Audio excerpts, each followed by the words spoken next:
Oh yeah, hey, what's up, fam? I need to straighten it. I don't like how the bed's like that and the camera's like that's that. fucking me off too. In bed with Rico and Kano. Rico, you can't say that. And when I answered, I look at the camera and I look at you. No, just chill. Yeah, right, yeah. Just chill. Get your dogs out. I think my dogs are in there. Yeah, they are. I don't know what to call it. It's not Kano's couch. We're on a bed. Fucking Tulsa's bed.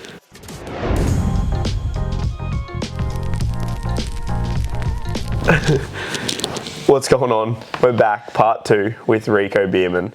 We're out here in Tulsa, Oklahoma for the Grand Nationals. We are currently chilling in bed. We had nowhere else to film this, and Rico wanted to do a part 2. I wanted to do a part 2 as well. So yeah, we caught up with him in March. It's been a whole season since then. It's been a pretty successful one. Talk us through it. How was it? How'd it go? It's been a good season. Couple World Cup wins and not a great season on the American circuit, but it was a good season on the World Cup. Getting, I think it was, how many rounds was there? 9, because one was cancelled. 6 wins out of 9 in under 23. So yeah, it was a good season and I'm happy with it. Yeah. Yeah. And then what'd you get? You won the overall and got 3rd at Worlds. Yeah. Yeah. So talk us through what do you think led to having such a successful season? Obviously, you won a couple under 23 World Cups last year, but obviously this year you were pretty dominant, 6 out of 9. Yeah, I don't know. 6%. Whoa, good maths. I just came into it with, I guess, some confidence, and I think I raced the weekend before in Nashville over here and got a 4th. So I guess I just went into it with some confidence, and the first 2 rounds went really well, and then took the same confidence over to Papendal and kept the ball rolling, and then what was after that? Worlds. Yeah, Glasgow. Yeah, then I went to France and trained with Romain and that crew, and it was pretty good. Enjoyed my time, and I guess I was just in a good space with training, and I was happy with everything and how it was going. So went into Worlds confident and didn't get the win at Worlds. Made a couple mistakes throughout the day, leading to an outside pick in the final, and it wasn't the greatest lap, but managed to get 3rd still, which is good, leaving with a medal. And then went to Sarajevo and the next World Cups, which wasn't amazing either, but we moved on to Argentina, and first weekend there sucked as well, actually. But yeah, then the last weekend finished on a good note, and rode well and got 2 more wins. Yeah, that's awesome. So for for people at home, people that have kids, people that race themselves, how do you bounce back from those hard weekends? Because as you just said, there was a fair few in there, or a fair few races where it didn't go to plan. Obviously, a lot of people let it get to them, and I think they seem to think when you're watching the pros and stuff, they seem to think that they just do good all the time. Yeah. Because I guess social media, it's very easy to see the highlights of what people are doing. Yeah. But how do you bounce back from those weekends, like the first week in Argentina, or just being disappointed at Worlds, if you were disappointed? Yeah, I don't know. I guess I'm still learning how to deal with it. But just going into the next race, knowing what you're capable of and what you've done, I guess previously. Worlds wasn't the best, but before Worlds I was smashing it. So I just thought about I know what I can do, so just do what I do and it all comes. Yeah. And what about for people that haven't got the proof yet of what they can do? People that haven't got an outstanding result. Obviously, for you won a world title when you were 5. Yeah. So your success obviously started very early, but then we all know you went through that hard period when you were in your teen years.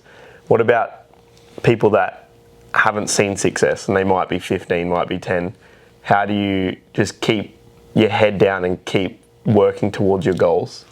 I don't know. I guess a lot of it is hard work, and some of it's talent, but talent's not going to get you the whole way. So if you're enjoying it and working hard, and I guess every day chasing your dream, putting in the work, and whatever, I'm sure it will come. if you work hard and enjoy it. I think enjoying it's the biggest thing. Yeah. If you don't enjoy it, you're only going to get so far. But for sure, I did hear you say that earlier too. When we were just having a conversation in the room, you said to Ryan about just doing stuff at home that isn't BMX, and you literally said to him, you were like, if I didn't do other stuff at home that wasn't BMX, I wouldn't ride right now. I would have quit. Yeah, I think there's some people in BMX that just love BMX to a T, just everything BMX, nothing else. But if I don't have a good mix of obviously locking in for BMX, and then when I go home, check out for a little bit and refresh mentally and whatever, do other stuff, it keeps me, I guess, when it's time to lock back in, then I'm ready to go again, Yeah. I don't get burnt out for just a whole season of just... So you just have that good on and off switch. Yeah. Where you can completely distance yourself and then just completely dial in. Yeah. Well, it seems like it's working so far. Yeah. So at this point of the year, are you ready to go home and have that break? Yeah. We've got one more day of racing tomorrow. But yeah, I'm ready to go home for summer. And so for context, we did race the Race of Champions today. How did it go, Rico? It wasn't great. Started off, the day started good. I got a first, second, and then we showed up for the quarter and just a couple mistakes, went backwards, and didn't make it out of the quarter, so a bit of a shocking day for me. But JC boys did better than expected. No, I definitely did better than expected, but I mean, I just came here for fun. I haven't put in any of the work that you guys have this year. Yeah, and you still beat me in the quarter. Rico was in a battle, passed him in the last turn. Yeah. But no, it was a fun day of racing. The track here is good this weekend. So what is your goal for tomorrow? Last year I made the night show into the semis and didn't make it out of the semi. But going off today's earlier rounds and what I know I'm capable of, I want to be in the final and actually put it together instead of riding like a goon. So yeah, just start off the day, get through the rounds and take race by race and hopefully make it through to the final. Yeah, for sure. And then final tomorrow night. Yeah, that show's so cool. The lights off, introduce the riders. Yeah. That'd be a pretty cool thing to be a part of. Yeah. Have you ever been in in a final at a night show? No. Did you ever do NAG 5 or anything? No. Semi last year, but they didn't do the introduction for the semi riders or anything. Yeah. But yeah, I'm excited. It'll be fun. So that's the goal for tomorrow. Yeah, it's the goal. So leading up to this race, what have you been up to? It is a very nice day outside. Yeah, I keep looking out there. What have I been up to? Training wise, what's the program been like? I went home after, what was it? I did Argentina and then Rock Hill and then went home for, I think it's 2 weeks. A lot of fishing, a lot of beers, but no, I was still training. I guess we're just more preparing for next season, the World Cups at the start of next year. So this race isn't a huge focus. So kind of, I guess, what's the word?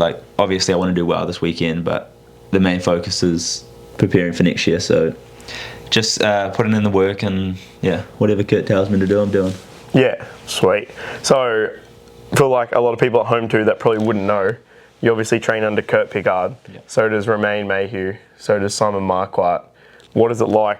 What's the how important do you think it is to create that training environment where you all can have a good time, thrive off each other, have good riders to train against? A lot of people in Australia, obviously it's a bigger country than most people think. A lot of people don't live near each other, but you guys all kind of go to France, train at Sarion's or whatever you do. How important do you think that is for the success you've had and the success Romain's had this year? I think people can do it on their own. People prefer to train on their own, get it done that way. But I think training with a group of people, you definitely get that intensity that you don't get training alone. And when you surround yourself with people that fast, you're just gonna push yourself and get better. So yeah, the level of intensity, even if it's sprints, gym, track, whatever, you're being pushed. So yeah, it's super good. But the group that we had going was never forced. It just naturally happened. Just happened to be, we were all under Kurt. But yeah, we missed my boy Isaac this year due to injury. So once he's back, I'm sure we'll be back training with him together too. and going back to how it was last year. Yeah, I even noticed that the other day. I did them couple of sessions at the Supercross track with Isaac, and just like I haven't obviously trained that much for BMX over the last 4 years or so, and just like being at the track with him, seeing how hard he works. It's like those couple sessions, or especially the gate session we did, it's like I felt like I was putting in so much more effort, even though I was only really there to ride with Isaac. Like, Yeah. I didn't even really have an intention to be there. I feel like you don't even notice it sometimes, but it just happens. You're pushing each other, and yeah, I guess it helps the both of you. Like, Romain smokes me down the first straight, but like I'm still on the gate next to him, and it's still that person there that he might not have had if I wasn't there, you know? Yeah, for Keep him sure. on his toes. But yeah, training with people helps out, I think, but it's not a must. Yeah. And so, in saying that, what are your, like, are you guys training together on the off season? Obviously, you're lucky enough that the World Cups are starting in New Zealand and then coming to Australia, so you kind of get, once you go home, you get to stay close to home for a while. Yeah. Which is cool leading into an Olympic year, but what's your guys' plans for that? Are they going to come down, spend some time south of the equator, or? Yeah, well, Isaac keeps saying he's going to come across the ditch and spend some time in New Zealand, but I don't know with Isaac, we'll see. I've heard I've heard it too many times to believe it, but hopefully he does. That'll be good and get some training done. But yeah, Romain and Simon are coming over in, January, to train with Kurt, and we're going to get a house down at the Mount, spend some time down at the beach and get some training in, which will be super good, and get some time on the World Cup track, which I actually haven't done much of lately.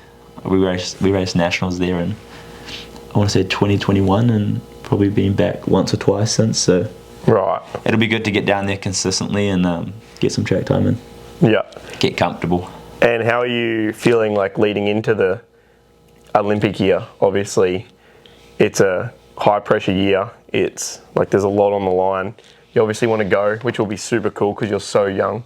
It'd be cool to be there, but we all know you raced under 23s this year. What's the plan for next year? How does that work? Do you have to run under 23s? Do you have to run elite? Like, how are you going to get your qualifying spot for? Yeah, obviously it's a big qualification process to get your country a spot with the point system. But racing under 23 this year got us, at the moment we have a spot.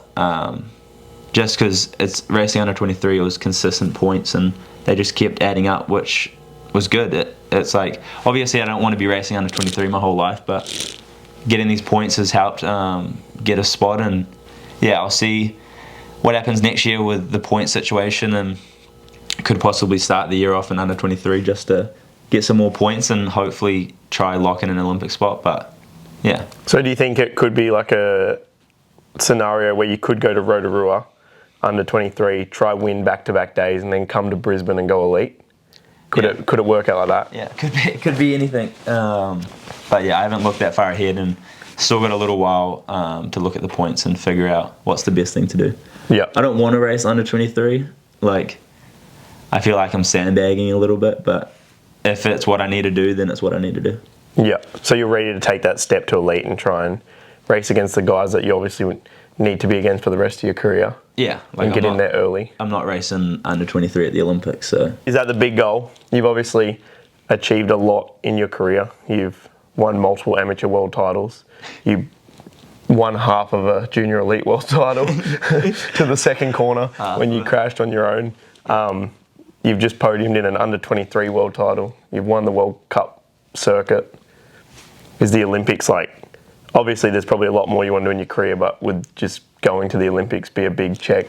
Yeah, I think growing up, the Olympics has always been a dream and a goal I wanted to achieve. I guess, like, yeah, just looking at the Olympics as a little kid is something I wanted to do.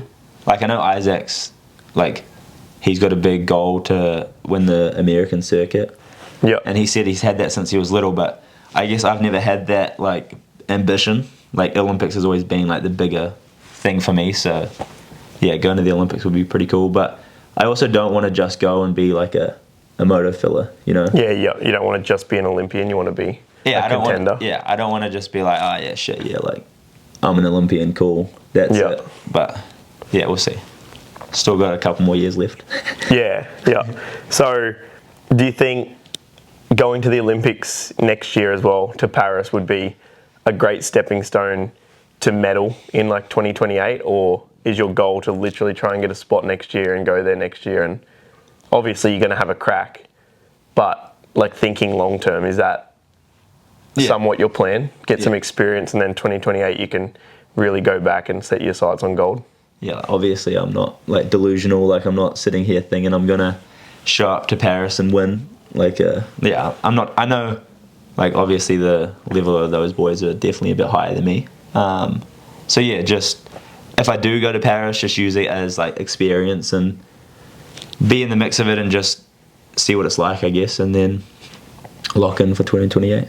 Yeah, and then we obviously know that you like to do a lot of stuff that isn't just BMX. So I know we're talking a long way down the track, but can you see yourself?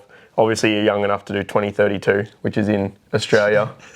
Holy, that's ages away. That is, it's 9 years away, but could you see yourself going for, or do you think it would purely depend on like if you won in 2028, you'd just be like, oh, that's enough, I'm done? Yeah, I think if I did win 2028, I would be done, yeah. I mean, I'm still, what is 2028? That's 5 years away. Yeah. So I'd be 25. Are you only 20? Yeah. So you could go to the Olympics at 21? Yeah. That's sick. Because it would be, the Olympics is one day after my birthday. Right. Yeah. But when did Connor Fields go? He went at 19, his first one. 15 or something. Yeah. Probably 15. Yeah, so I guess even after 2028, I'm only 25, so still pretty young. Yeah, right. So you could do 3 Olympics before you're 30. Yeah. And then people like Joris are still at the level to win Olympics, and he's 33. I think he's the fastest he's ever been right now, and he's 33. So. Well, even today, like he didn't win the main, but he was insanely quick all day. Yeah, I think he was a little late out of the gate. Don't want to assume things here, but that's what it looked like from the grandstands. We were up there. Yeah, I was watching, but yeah, we'll see what comes after 2028. Yeah, right. But 2024 is definitely not the last one. Yeah. If I do go. So what is 2028? That's LA. LA. Back in America. Yeah, I reckon that'll be sick. So for next year as well, is your whole focus just going to be trying to get to the Olympics and then you'll just see what you're going to do the rest of the year, or are you still going to mix in some USA stuff? Because obviously it's very condensed at the start of the year. Yeah. Well, I don't have one yet, but hopefully I have another contract with Speedco for next year, and I'll have to show up and do a couple of the USA BMX races throughout the season. So, yeah, I think the start of the year leading into the Olympics will be based on trying to get points for that. Yeah. So yeah, I'll be chasing that stuff, and then after the Olympics, probably I guess have a little break and then finish off the American circuit and whatnot. And yeah, I think the boys we've got a little plan to try to do a little road trip leading into Grands next year. Oh, nice. Film it all. So yeah, we'll see. Sick. And so something that's not like BMX related. What's like a day off? A day off for Rico, like obviously, we know you just bought a new boat. Your dad was telling us that you just randomly went and bought a new boat. Yeah, I think you're into fishing. I mean, I've known you for years, and I didn't know you were a fisher. So, I think a normal day off is, I mean, not a normal day off, but what I like doing at the moment is definitely going out for a fish and whatever. And we're already planning when I'm getting home to go take the boat out and take it over to this island and stay on it for a couple of days and go fishing. So yeah, fishing at the moment I'm enjoying, and trying to get into golf, which is super hard, and I suck right now. But we did go to the driving range yesterday, or to like a Top Golf thing, and we were struggling. Yeah, my golf swing's like my It's because you're left-handed, dude. Yeah. If you went right-handed, you'd be way better at golf. But I'm going to learn how to play golf, and then that'll be a good day off activity. Yeah. So even, I guess like yesterday, even at golf, kind of relates to probably your driving BMX. You were sending videos to someone asking for tips while we're at the driving range. Well, I just hate doing shit half-assed. Like, I want to be good at it. Whatever I do, I want to be good at. So, yeah, I was trying to get some technique tips, but it didn't really help, did it? Well, you were trying to do it real quick. Yeah, oh well, we'll get there in the end. But that's all right. So, I don't really know where else to go from here. I feel like we've covered a lot. Yeah, we've covered a bit. Yeah, that's a catch up with Rico. What, like 9 months after the last one? 9 months. 9 months later, 6 more World Cup wins, a World Cup overall, a World's bronze.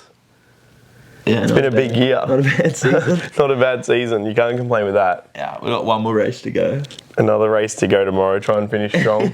Yeah, not today's mischief. So to end it, last time you were on, we showcased the prototype Speedco, which is like what I'm currently riding and you just got off of. Yeah.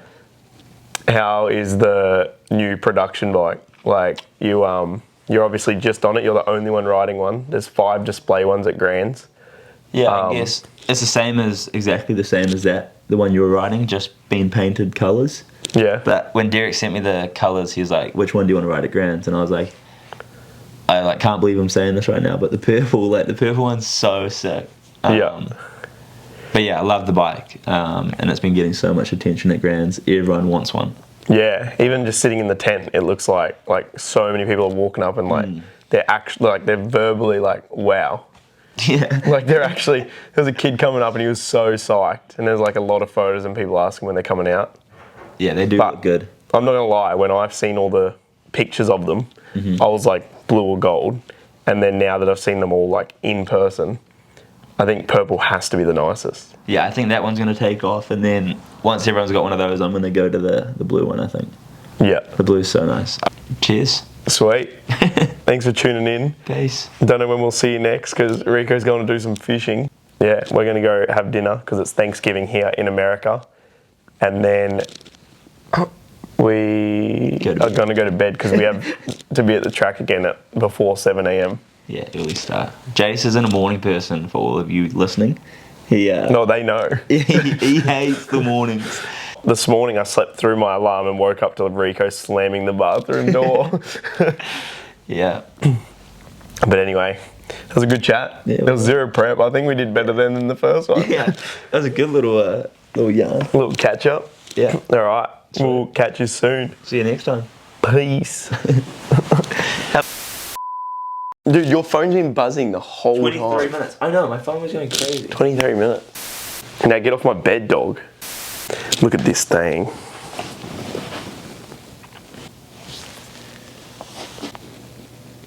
Wow.